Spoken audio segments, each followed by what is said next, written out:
Welcome back to Ground Zero. We are diving into a year unlike any other, a moment suspended between the horrors of global conflict and the tentative dawn of peace. 1945 resonated with both jubilant celebration and deep collective sadness, a world forever altered by unprecedented devastation, witnessing the passing of powerful figures and the birth of a new geopolitical landscape, all while grappling with the immense human cost of war and the unsettling implications of atomic power, creating a cinematic landscape that reflected this complex emotional terrain, with 20 remarkable films offering glimpses into the soul of a world forever changed. Let us get to our rankings. Coming in at number 20, we have Anchors Aweigh. Well,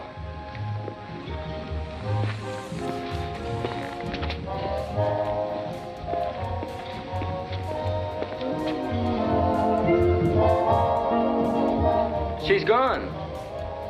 No kidding.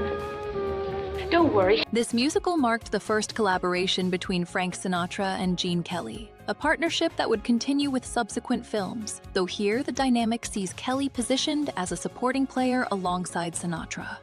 Vengan todos a bailar aquí en el lago, pongan toda su alegría y corazón, a olvidar aquí las penas que usted trajo, y a gozar con mucho gusto el vacilón.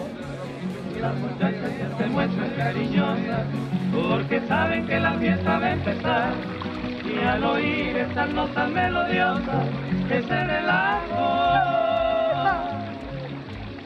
olviden. That's just to hold you. Now don't forget I got one wish coming.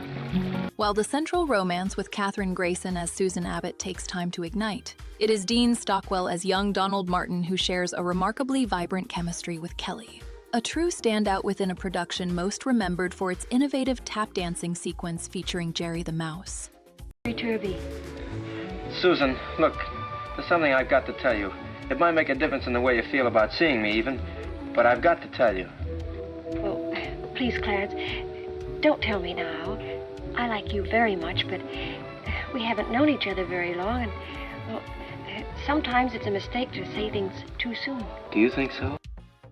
Coming up next, we have The House of Fear. Alistair, we should be very glad to. Sergeant, will you have our things sent up from the inn? Right away, sir. This is excellent. I'll tell Mrs. Monteith to get your rooms ready. Mr. Holmes, I must say I feel a lot safer now that you and Dr. Watson are in the house. Oh, delighted to be of any use, Mr. Kosky. And, well, if you would care to keep me informed if you should discover anything, I would be only too glad to help you. We delve into a truly intriguing case as an insurance agent. Mr. Chalmers seeks the help of Sherlock Holmes and Dr. Watson concerning the mysterious deaths within the remote Drearcliff house. You fool, Simpson.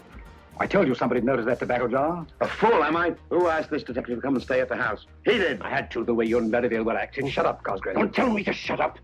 You and your orange pips. 7 gentlemen, known as the Good Comrades, are becoming victims, each preceded by the ominous arrival of an envelope bearing 7, then 6 orange pips.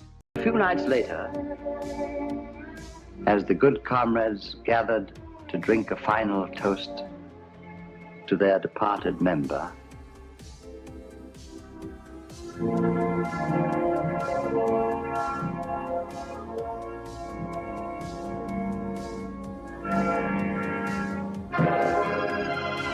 Basil Rathbone embodies Holmes with a sharp intellect, racing against time as bodies are discovered horribly mutilated, and Inspector Lestrade attempts to unravel the grim puzzle. Where's the body, Lestrade? Which one is it? Dr. Merivale. I found him at the bottom of the cliff, crashed to a jelly by a huge rock. Good heavens. I identified the body by the suit of clothes he was wearing, and his watch. So Alistair must be the murderer. Coming up next, we have The Clock. Mrs. Straub? No, thank you. I'm sorry, operator. Please ask Mr. Klausmeyer to speak to someone else. How's that? Mr. Klausmeyer won't speak to anyone else. Will you tell Mr. Klausmeyer that... Oh, Georgia, collect call from Pittsburgh, darling. This captivating story follows Corporal Joe Allen, portrayed by Robert Walker and Alice Mayberry, brought to life by Judy Garland, as their connection blossoms during a brief 48-hour leave in New York City. Right, Steve. Believe me, if I get out of this jam, I'm going right back to West Virginia. Oh, George, if I could just believe it. Cover church socials, write obituaries, set type, anything. Oh, that would be wonderful. But you won't. Yes, sir. It marked a significant turning point for both Garland and director Vincente Minnelli. representing their first venture outside of musical storytelling after their success with Meet Me in St. Louis, a collaboration that would soon extend beyond the screen and into a personal life together. Why don't we pin this job on Hagen? They've been so busy covering up Janet, they've left the Hagen wide open. Such a hole, he'll have to implicate Janet.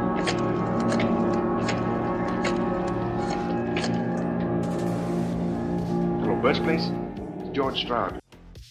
Coming up next, we have Hangover Square. When I'm tense or worked up, then any discordant sound seems to do it. I never remember anything afterwards, except that I have an odd sensation, like the memory of an ache here. This film, adapted from Patrick Wilson's novel, delivers a moody experience set within a fog-laden London, a truly unique addition to the film noir landscape. Barbara, I didn't stay with friends last night. You mean that it's happened again? I don't know where I've been or what I've done. I remember having gone out last evening, and then nothing more until I found myself a little while ago over in Fulham. There's a whole day missing. Laird Cregar gives a compelling performance as George Harveybone, a composer battling a condition causing unpredictable episodes, amplified by the striking score of Bernard Herrmann and the swirling camera work of Joseph Lachelle. Oh, Mickey, come on. Well, this is where I live. Oh, that woman has turned out my cat again. Oh, you poor kitty out in the cold. The landlady won't let me keep her in the apartment. What am I going to do? Linda Darnell embodies the allure of Netta Longden, a performer whose influence shifts Bone's creative path and sparks complex emotions, while George Sanders portrays the perceptive Dr. Alan Middleton. I'll make some preliminary tests here, and then I'll go out to the antique shop and make a further examination. Well, shall I wait here? No, you can go home, Mr. Bone. I live quite close to you, and if everything's all right, I'll call later and set your mind at rest. Well, that would be very kind of you. We shall know all about it in a couple of hours. Goodbye. Goodbye. Goodbye, Dr. Middleton. Coming up next, we have They Were Expendable. How did it happen? Well, it's like this, sir. You see, we were all hot and tired and thirsty, so Slug and I thought we'd go up to the canteen and get a couple of beers, so... Stand by with a 41 bulb. We'll pass her a line, pull her off, and see what the damage is. Yes, sir, but I don't want you to think that... Directed by John Ford, the film captures a squadron of PT boat sailors navigating both a determined enemy and internal Navy skepticism in the Philippines. Well, on time. Only 3 boats. Must have lost one.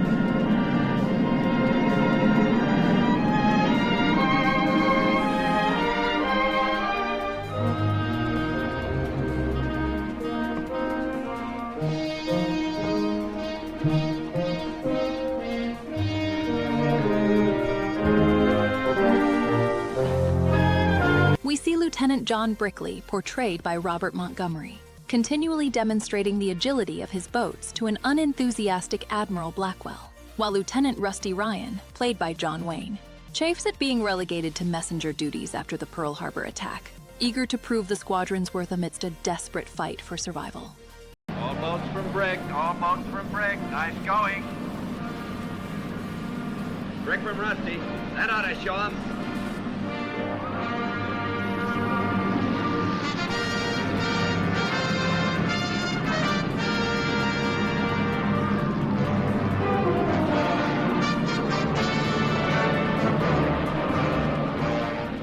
They went over beautifully, sir. Coming up next, we have The Body Snatcher. This film unveils a disturbing world where the pursuit of medical knowledge leads to grave robbing, all stemming from a past shared between Dr. Wolf McFarlane and John Gray. One student under the enigmatic Mr. K. Russell Wade as Donald Fetz finds himself entangled in their dark secret, witnessing a descent into horror as bodies are procured and dissected, driven by a chilling need to erase evidence and avoid becoming victims themselves. Here you are now, Roby. Wait a minute now.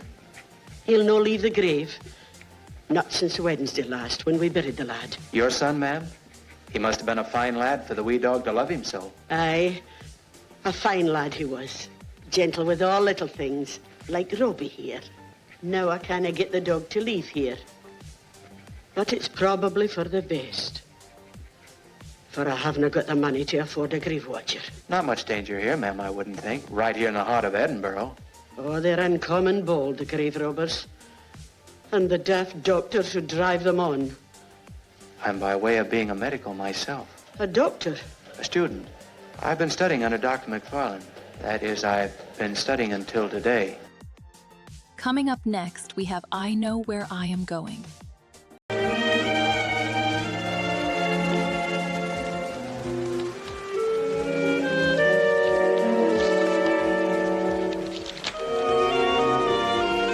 I can't do anything with my hair.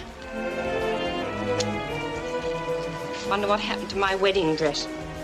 A mermaid will marry an... Born from a scheduling gap while awaiting Technicolor equipment for another project, Michael Powell and Americ Pressburger swiftly crafted this gem, navigating wartime scrutiny by arguing its value in tempering post-war materialism.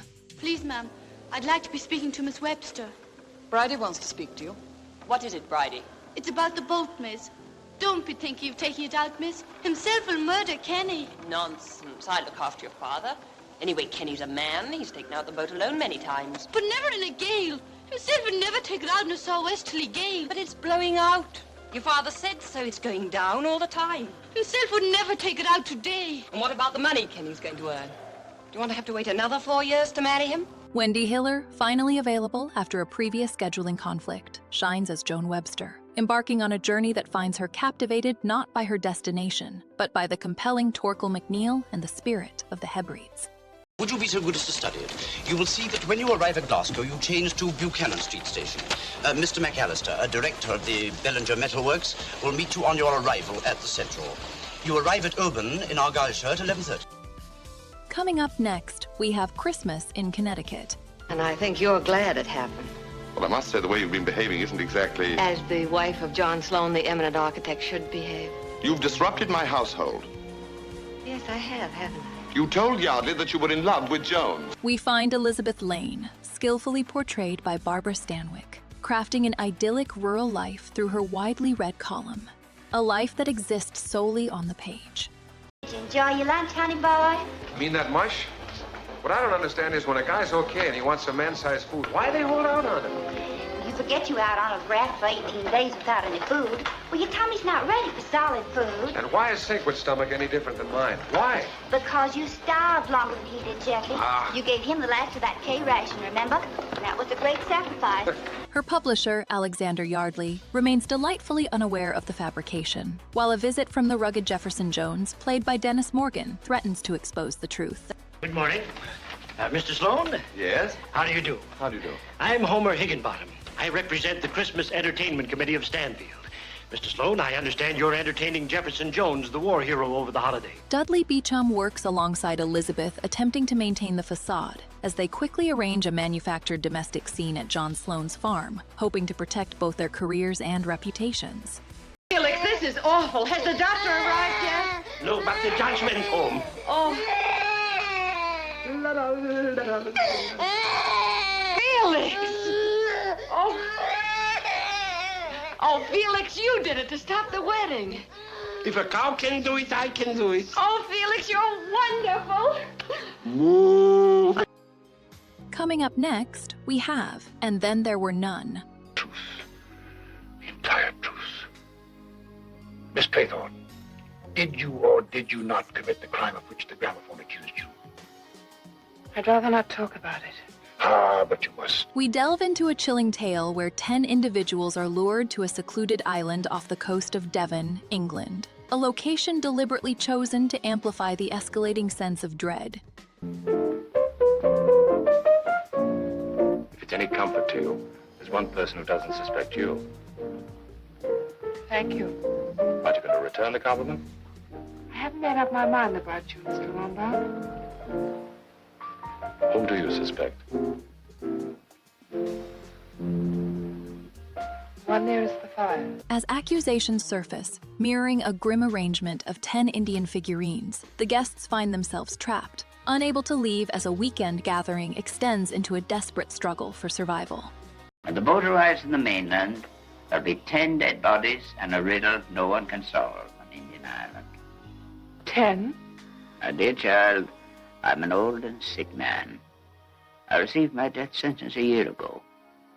Rather than go painfully and slowly, I choose to leave this wicked world with a proud record of good deeds. How can you force me to hang myself? The only living person found here with 9 corpses will certainly be hanged, as the last little Indian has to be. Walter Huston as Edward Armstrong embodies a stern attempt at order, while Barry Fitzgerald's Francis Quincannon quietly observes the unraveling, highlighting the film's masterful creation of claustrophobia and suspicion. Rogers! Know what I think? We've got our man. It's Rogers. It fits the psychological pattern. His behavior last night was distinctly abnormal. Psychological pattern, my eye. I go by facts. He was officially accused. Fact. He got drunk. He wouldn't open the door to the woodshed. Fact. Realizing this morning that he'd gone to the end of his rope, he disappears. Fact. There's another fact you haven't mentioned about Rogers. He's dead. Coming up next, we have Dead of Night. This is doing it deliberately. All this business with Joe Green. He's trying to ruin me. Oh, Joe wouldn't do a thing like that. He saw, but Joe... We examine a truly unique film, appearing as it did after nearly a decade, with very few horror offerings from Great Britain, a period marked by strict censorship and wartime constraints. No good, no good. Oh, I am sorry. Well, it is a bit thick. I mean, a ghost shouldn't be allowed to go haunting until he's properly qualified. It's all my fault, I'm afraid. I should have spent longer on the materialization course, but you would insist on getting married on Saturday. Yes, I still intend to get married on Saturday. Oh, but you promised. Well, if you can't keep your side of the bargain, why should you expect me to keep mine? I see your point. You realize what it'll mean, though? What? Well, I shall have to stick to you. Everywhere. Everywhere? Yes. Always remain within 6 foot of you. That's the official ruling. Because a chap becomes a ghost, it surely doesn't mean that he ceases to be a gentleman. Don't worry, old chap. It's sure to come back to me before Saturday. This picture, a landmark for its time, became the prototype for the anthology format, with interwoven tales linked by a central framing narrative, and benefited from the directorial talents of Ealing Studios' creative team, who would later become renowned for their comedies. Very well, then, get Hugo back.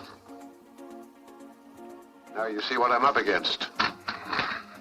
Very interesting.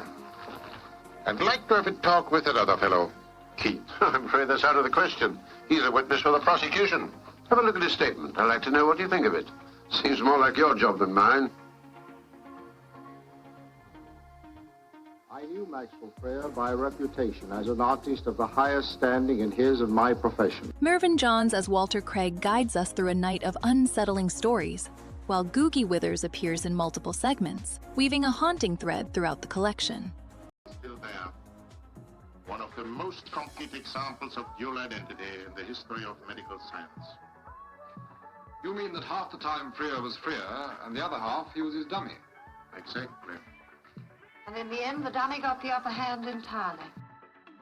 We truly appreciate you joining us as we journey through these films, and we hope this exploration of cinematic history is proving as rewarding for you as it is for us. It is a genuine pleasure to share these stories and discuss the artistry within them. If you are enjoying the content, a simple like, subscribing to the channel, and sharing with fellow film enthusiasts would mean the world to us. Now, let us get back to our list and uncover more forgotten gems. Coming up next, we have the picture of Dorian Gray. This morning, Alan Campbell died by his own hand. Why on earth should Alan Campbell? Why, indeed. I thought you might give me a clue. He had everything to live for. He was just beginning to achieve a name for himself in science. Albert Lewin's film operates with a fascinating effacement, anticipating a cinematic landscape where the alien is embraced, reminiscent of later works by Fassbinder and Romer. I know, darling. I felt that way so often about you.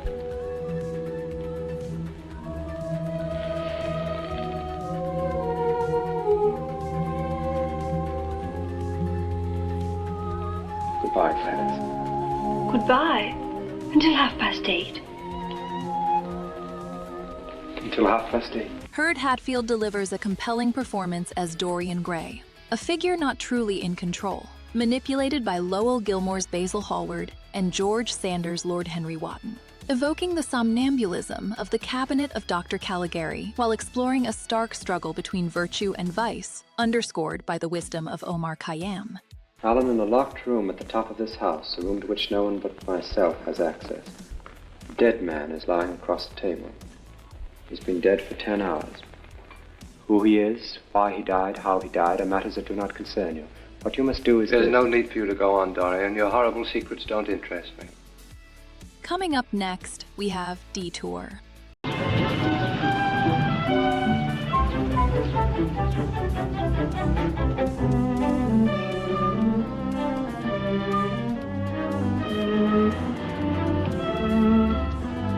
Near the airport at Desert Center, I pulled up for water.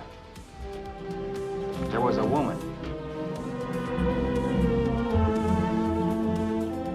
Hey, you! Come on if you want to ride.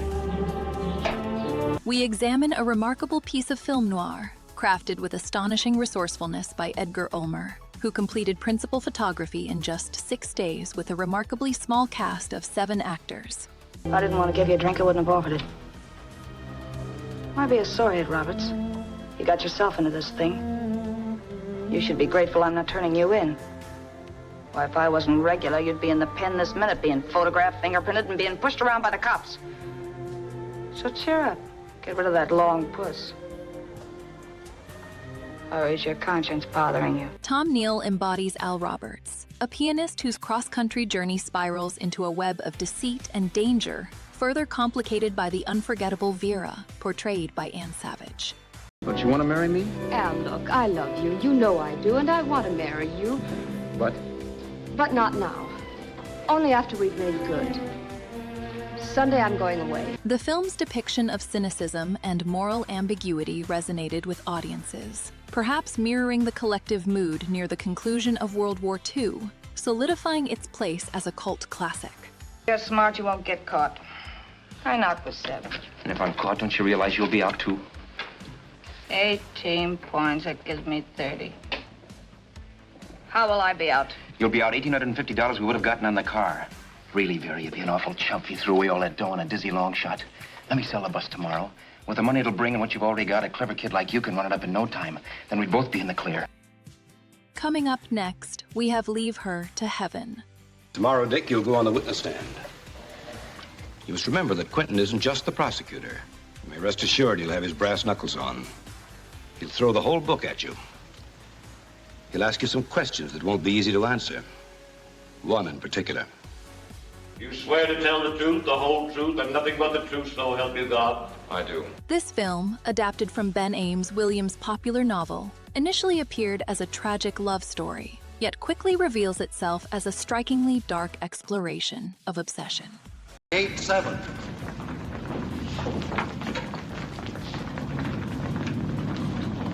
Mr. Richard Harlan, wanted at the telephone. Inquire at information. I'm Richard Harlan. Use the phone number 1. Thank you.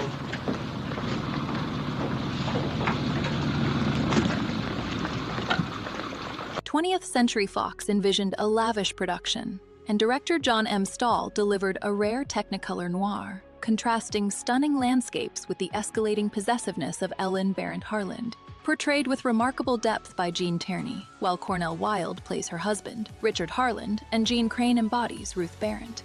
No. You mustn't feel sorry for me. I'm not afraid. Coming up next, we have Scarlet Street. Oh, just a fight. Listen, he can't live without me any more than I can live without him. Said he was coming back here to beat me up. Jeepers, the way that guy shoots off his mouth. Oh, you don't have to warn me. That's just the way he talks. If you were in love, you'd understand. Oh, stop it. Johnny wouldn't kill a fly. That's love, honey. Fritz Lang's film is a masterful reworking of Jean Renoir's La Chane, presenting a haunting tale of artistic passion and deceit. What's it worth to you for me to keep my mouth shut and just fade away? Yes, but if you're Adele's husband... Wait a minute.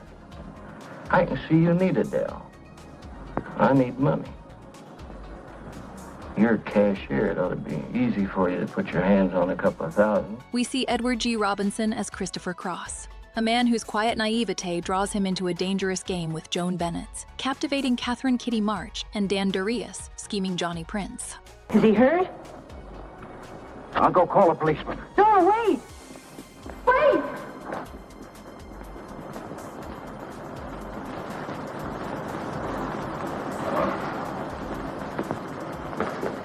Lang, reuniting with these performers, employs striking black and white cinematography, utilizing exaggerated shadows and subjective camera angles, a hallmark of the film noir style, establishing a visual landscape as crucial as the narrative itself.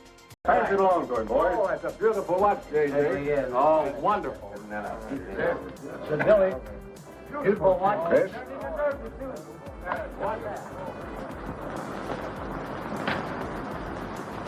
Read what's engraved inside, Chris. Coming up next, we have Mildred Pierce. Rita, I think I'm really seeing you for the first time in my life, and you're cheap and horrible. You think just because you made a little money, you can get a new hairdo and some expensive clothes and turn yourself into a lady. But you can't.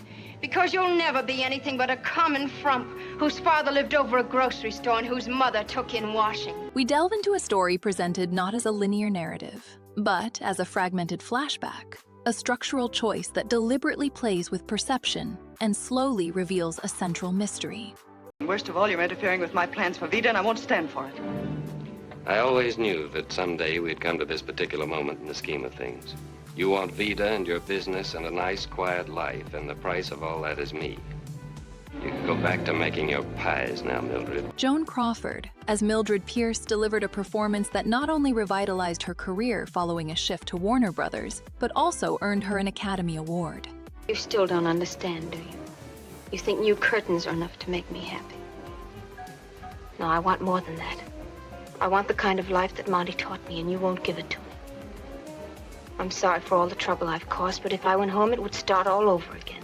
You know that. You know how I am. The way you want to live isn't good enough for me. Based on a novel by James M. Cain, the screenplay ingeniously blends the conventions of film noir and melodrama, focusing on the complex devotion Mildred has for her daughter, Veda Pierce Forster, and the challenges she faces while building a life for herself. Well, I understand it, of course. Any girl wants to get married. But Ted had no such thing in mind. I want that made clear. You mean they're engaged, Vida and your son? Yes. But I'm quite sure you'll agree with me, Mrs. Pierce, that any discussion of marriage between them would be most undesirable. Why should Vida want to marry your son if he doesn't want to marry her? I'm not a mind reader, Mrs. Pierce, but let me tell you one thing. If you or this girl or anybody employs any more tricks trying to blackmail my son... Trying to what? Understand me, Mrs. Pierce. I shall prevent this marriage. I shall prevent it in any way that I can. Coming up next, we have Children of Paradise. They next traded glances on the crowded dance floor at the tavern of the Rouge Gorge. Each time, through their eyes, they made a private world for themselves in public spaces. Each time, Lasner was present. And here, in the crush of the lobby of the Grand Theater, they achieve the same intimacy, before Baptiste draws her away, again under the powerful gaze of Lasner. We delve into a Paris brimming with theatrical life, where the captivating Garance, portrayed by Arletty, inspires devotion from a diverse quartet of admirers. We are about to see one of the most disquieting, disturbing scenes in the entire film. The meeting between Pierrot and the Champ d'Habit, the ragman. The reflections of life and art eventually spill beyond the borders of Children of Paradise and illuminate the relationship between the actors on screen. Jean-Louis Barrault embodies Baptiste de Barrault, a mime whose art mirrors a yearning for an idealized love, a theme central to the film's exploration of life as performance.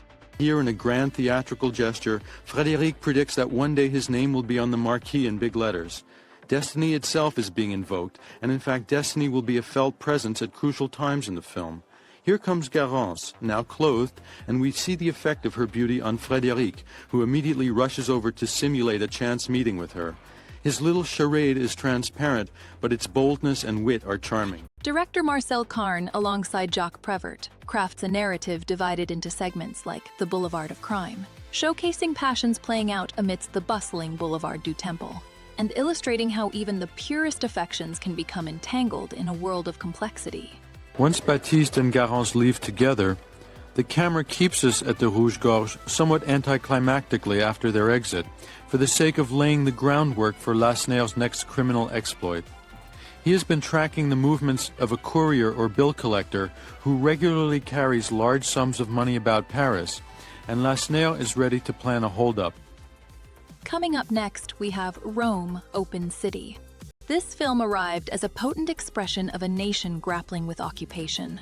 Director Roberto Rossellini crafting a narrative, while conflict still gripped Italy. We see the interwoven fates of Giorgio Manfredi, portrayed by Marcello Pagliaro, and the courageous Don Pietro Pellegrini, brought to life by Aldo Fabrizi, both navigating a Rome declared an open city yet still steeped in danger. The power of the film resides in its moral position, uniting communists and Catholics in a shared resistance, a testament to human resilience amidst brutal oppression, and a portrait of solidarity that continues to resonate.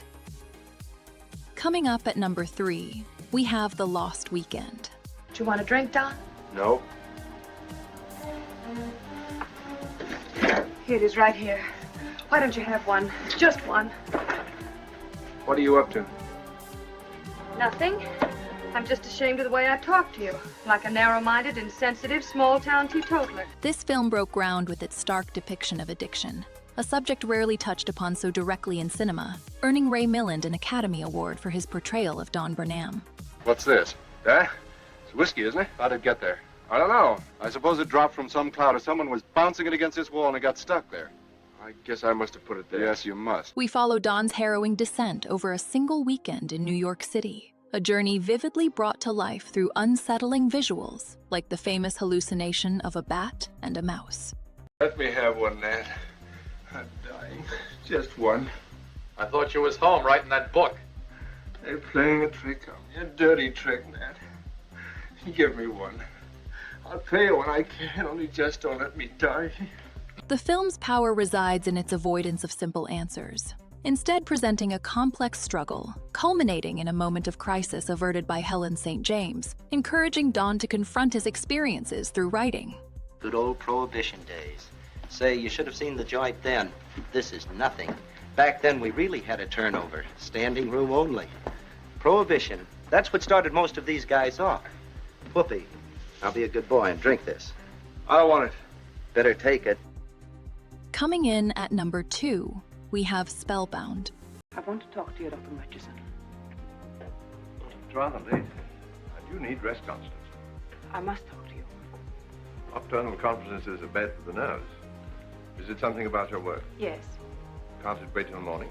It can't wait. This psychological thriller showcases a fascinating evolution from its source material.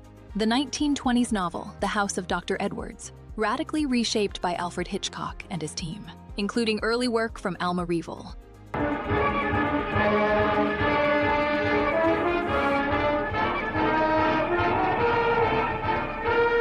was something in my childhood. Something in my childhood. I remember now. I killed my brother. We witness Gregory Peck as John Ballantyne assume the identity of Dr. Edwards, a deception investigated alongside Ingrid Bergman's Dr. Constance Peterson, and Dr. Murchison played by Leo G. Carroll.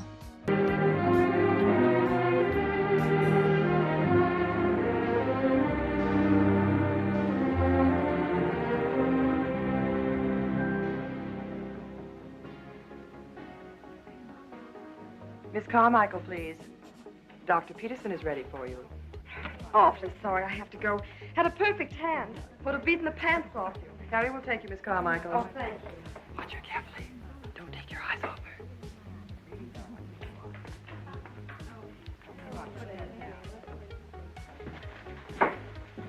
How are you today, Harry? Fine. You look... The film's groundbreaking score by Miklos Rosa, featuring innovative instrumentation, even inspired a future generation of composers like Jerry Goldsmith. Just a few more days, Alex, before you turn him over. Just a few more days, and then if I can't do anything, if we both can't, well, then you can call the police. Before we get to our number 1 pick, we have a few films that just missed the cut, but are more than worthy of an honorable mention. Our first mention is Conflict, directed by Curtis Bernhardt, a study in marital deception. Everyone asked me exactly what I did as a doctor. I replied that sometimes a thought could be like a malignant disease, that it was my business to remove these thoughts before they could cause destruction. You have refused to give me your confidence. Therefore, I am helpless. Nobody can help you now, Richard, except yourself. Whatever is troubling you must be faced by you. Whatever doubts may haunt you can be laid to rest by you and you alone. Our second honorable mention is Blithe Spirit, directed by David Lean, a charming and witty comedy. And I must say that I couldn't have enjoyed myself more. Don't think you're getting rid of us so easily, my dear. You may not be able to see us, but we shall be here all right. When the things you plan need help. Our third honorable mention is Story of G.I. Joe, directed by William A. Wellman, a realistic wartime drama. You know, Don Darrow, it'd give me a great deal of personal pleasure to break every bone in your body. Goofing off down there was one thing. Up here it's another. Now get out of here before I kick the... Wait! Report to Sergeant Warnicki. Tell him you're gonna dig latrines for every man in this company from here to Rome. We have journeyed through shadows and light, from the psychological depths of films like Spellbound and The Lost Weekend, to the war-torn streets of Rome Open City and the chilling suspense of Detour. We have witnessed tales of post-war anxieties, moral compromises, and a world forever altered by conflict, examining masterpieces that captured the collective mood of a generation reeling from upheaval and striving for renewal. The competition has been fierce, the choice is agonizing, but only one film stands above them all, embodying the spirit of a year defined by both closure and uncertainty. And now, the moment we have all been waiting for. Coming up at number 1, we have Brief Encounter. Can you go? You can't give up your practice. I've had a job offered me. I wasn't going to tell you. I wasn't going to take it. But I know now it's the only way out. Where? A long way away. Johannesburg. Oh, Alec. We find ourselves immersed in the quiet life of Laura Jessen, portrayed with remarkable nuance by Celia Johnson, whose routine is unexpectedly altered by a chance meeting with Dr. Alec Harvey, played by Trevor Howard at Milford Junction Station. I felt the touch of his hand on my shoulder for a moment. And then he walked away.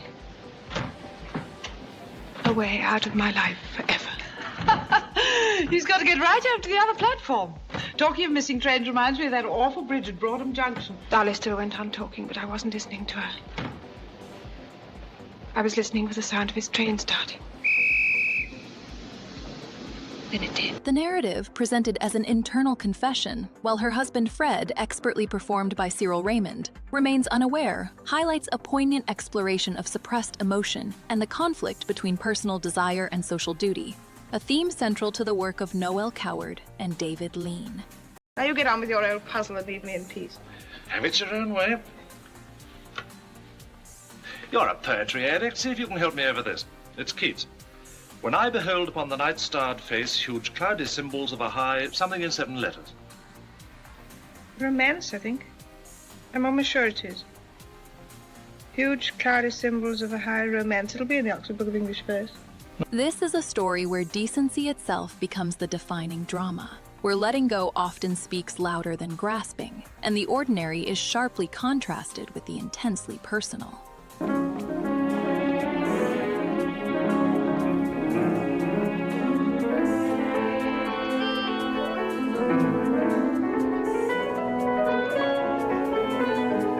I ran until I couldn't run any longer. I leaned against a lamppost to try and get my breath. I was in one of those side roads that lead out of the high street. I know it was stupid to run, but I couldn't help myself. I felt so utterly humiliated and defeated and so dreadfully, dreadfully ashamed. So we have journeyed through a remarkable collection of 20 films from a pivotal year, exploring dramas, thrillers, and comedies that truly captured the spirit of a world in transition, and witnessed performances that continue to resonate. From the gripping narratives to the stunning visuals, these movies remain touchstones of cinematic excellence. But what about your personal favorites? Do you agree with our selections? Or did we perhaps overlook a gem?